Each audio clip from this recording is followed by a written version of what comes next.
니키의 코인 스토리. 코인 투자 알고 하자.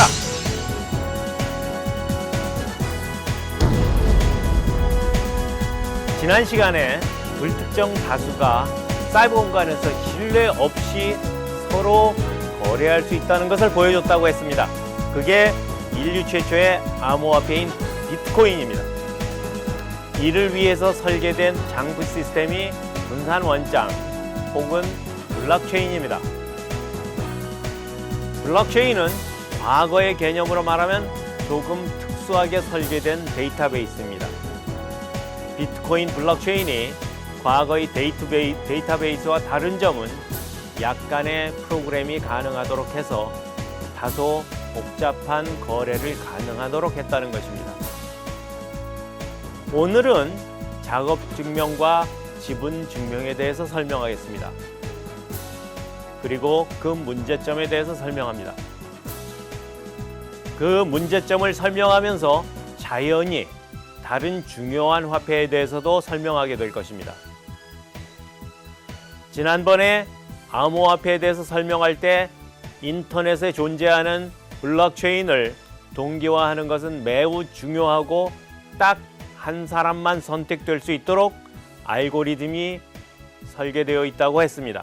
그리고 딱 한 사람만 선택하는 과정을 비트코인식의 채굴이라고 한다고 말씀드렸습니다. 채굴은 동전 던지기와 비슷합니다. 동전 던지기와 비슷한 기능을 하는 해시라는 특수한 프로그램 함수가 있는데 이를 돌리면 숫자가 나옵니다. 이 해시 함수에서 출력된 숫자를 갖고 앞에서부터의 제로의 숫자를 헤아려서 제로가 많이 나온 사람이 이기는 게임이 채굴입니다. 그런데 그냥 0이 많이 나온 사람이 이기는 것은 비교하기가 어려우니까 그냥 0이 정해진 숫자보다 많이 나오는 사람에게 블록 생성을 하고 인센티브를 가져가게 합니다. 인센티브는 2021년 현재 비트코인 6.25개로 약 3억 5천만 원쯤 됩니다. 매 10분마다 3억이 넘는 돈을 벌게 되니까 꽤 좋은 비즈니스입니다.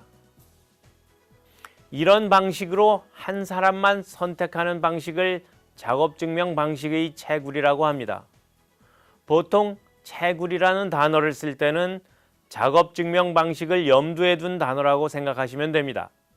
이 채굴 방식에는 동전 던지기를 빨리 많이 하도록 설계된 장비가 있으면 유리합니다. 그래서 채굴 공장이라는 것이 생기게 됩니다. 그런데 이 채굴 방식을 가만히 생각해 보면 중간에 장비가 개입되어 있다는 것 이외에는 자본을 많이 가진 사람이 인센티브를 그만큼 가져가게 되어 있습니다. 채굴은 그냥 전기를 낭비하는 것밖에는 아무것도 아닙니다. 그렇다면 처음부터 자본을 많이 투자한 사람에게 그것을 증명만 하면 그냥 확률로 바꿔서 나눠주면 되잖아 하는 생각을 하게 됩니다. 그렇다면 채굴 과정을 통해서 전기를 낭비할 일도 없습니다.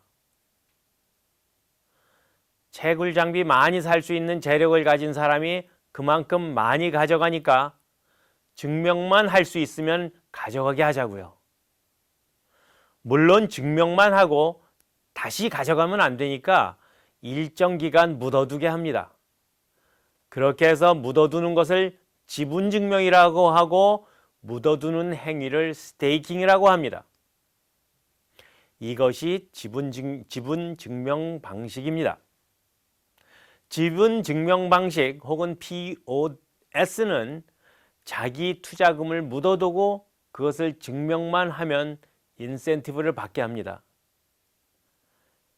현재 쓰이고 있는 POW 혹은 작업 증명 방식에 의하면 에너지를 쓰지 않기 때문에 매우 친환경적인 방식입니다. POS에서는 이제 동전 던지기식의 채굴이라는 개념이 희석이 됩니다. 대신 블록 생성이라는 말과 인센티브라는 말을 쓰게 됩니다. 자, POS는 POW의 한 가지 문제점을 해결했습니다. 그런데 POW는 사실 또 한 가지 치명적인 문제점이 있었습니다. 여러분들도 상상할 수 있듯이 그 문제점은 바로 부익부 빈익빈의 문제입니다. 장비를 많이 구입한 사람은 돈을 벌게 되어 있다는 것이죠. 돈을 그냥 벌게 되어 있는 것이 아니고 많이 왕창 대부분을 벌게 되어 있다는 것입니다. 그 문제점이 POS에서도 풀리지 않았습니다.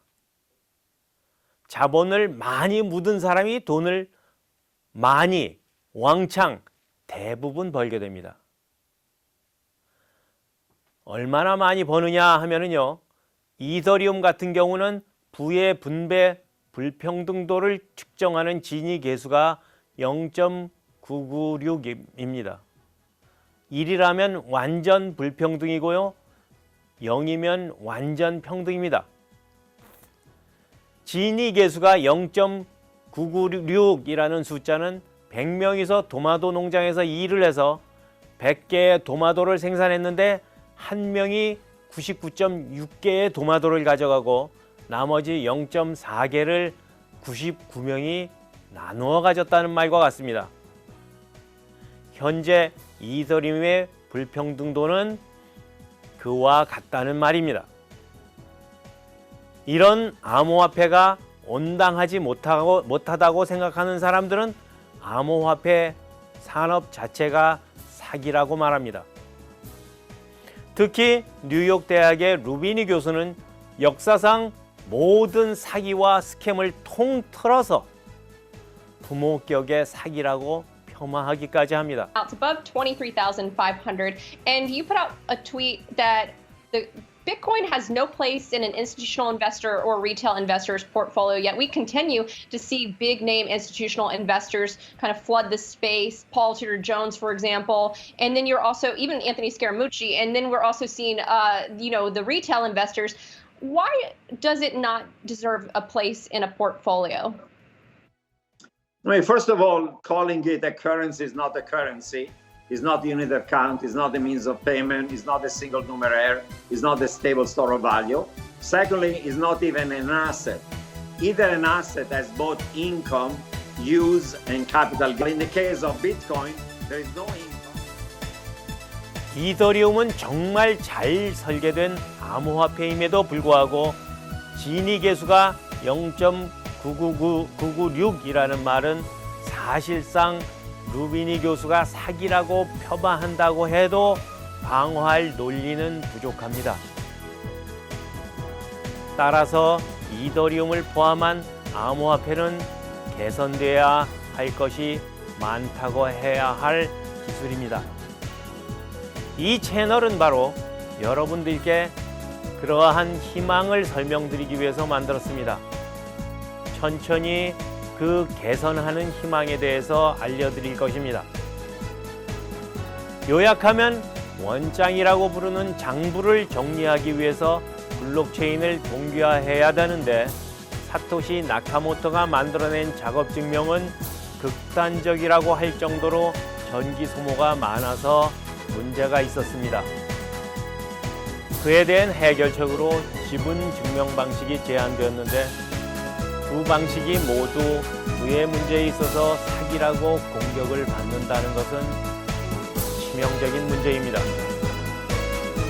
오늘은 거기까지 하겠습니다. 내일은 또 다른 문제인 확장성의 문제에 대해서 설명드리겠습니다. 감사합니다.